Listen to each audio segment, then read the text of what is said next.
A dia d'avui encara no he rebut contestació de la sol·licitud feta després de la comissió, on li vaig preguntar gastos generals de tot l'event, a quina partida dels pressupostos aprovats per al 2016 s'inclou, qui és i què és el que fa l'associació ARAD, que imparteix 2 tallers, qui va velar per la seguretat en la realització de l'event, quins controls d'accés hi haurà al casal Xove i si hi ha algun pla d'evacuació, primers auxilis i emergències. En la comissió l'únic que ens va dir era la duració i el preu que ens anava a costar l'actuació del grup de rock en català Atsembla, que curiosament, com vostè comenta, són amics seus.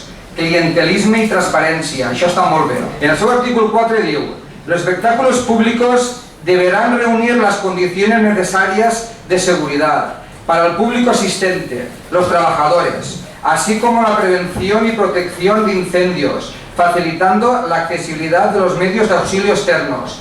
Jo, en la comissió, li vaig insistir en que la protecció i la seguretat dels nostres jóvens no era prou en que estigui la protecció civil. De fet, li puc nombrar quins servicis pot prestar protecció civil i quins no, si li fa falta, si no ho sap. I com és un local tancat, té que tindre un aforo i per això té que haver un control d'accés, ja que previndre per a que no ocorrisca cap altercat, com desgraciadament ha ocorregut en festes del poble a 3 anys.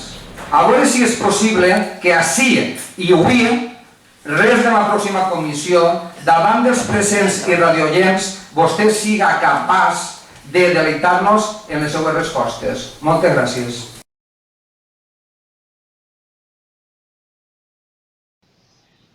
De les seves preguntes, a veure, lo de que el 18 de juny en campanya, quan es va programar la sala, no sabien ni convocar les eleccions. Que estava mesos convocant-se. Que et sembla un amic meu? Mentida. Que la partida de 1.200 suposa el 45% del total? Mentida. Que no li vaig informar de la protecció? Mentida. Si vols, seguim. Me n'he perdut unes quantes. Sí, falta una pregunta. A vostè li està contestant. Si no està d'acuerdo, ja ho veurem. Bueno, li està contestant el que pensa. Contestar el que jo considero que tingui que contestar. Per favor, continue, senyor Ramon. No m'ha de donar vostè permís per continuar. Total, que el que li dic, del xorro de preguntes que m'han fet de seguir, quan realment tinc la sort i les contestaré, evidentment. No tinc res més que contestar-li.